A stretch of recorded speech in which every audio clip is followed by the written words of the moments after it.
আমরা পশ্চিমবঙ্গ রাজ্য committee MIM থেকে জানাচ্ছি যে আমরা আগামী দিন ব্যাপক আন্দোলনে নামবার জন্য সিদ্ধান্ত নিচ্ছি। যেহেতু বিজেপি সরকার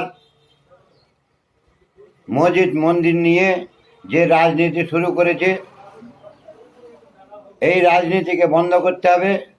এই সংখ্যালঘু হিন্দু মুসলমানের ভোট নিয়ে আজ দিল্লির পার্লামেন্টে বসে ও যা না তাই করার চেষ্টা করছে।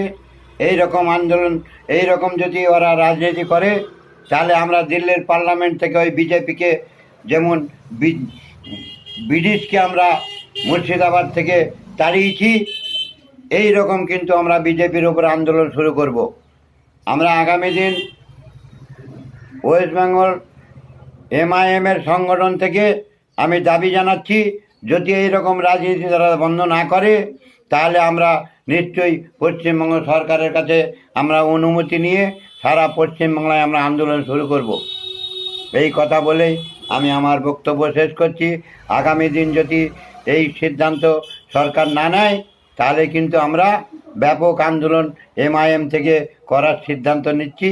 এবং আমাদের অল ইন্ডিয়া সভাপতি আসাউদ্দিন ওয়াইসিকেও আমরা চিঠি দিয়ে জানাবো।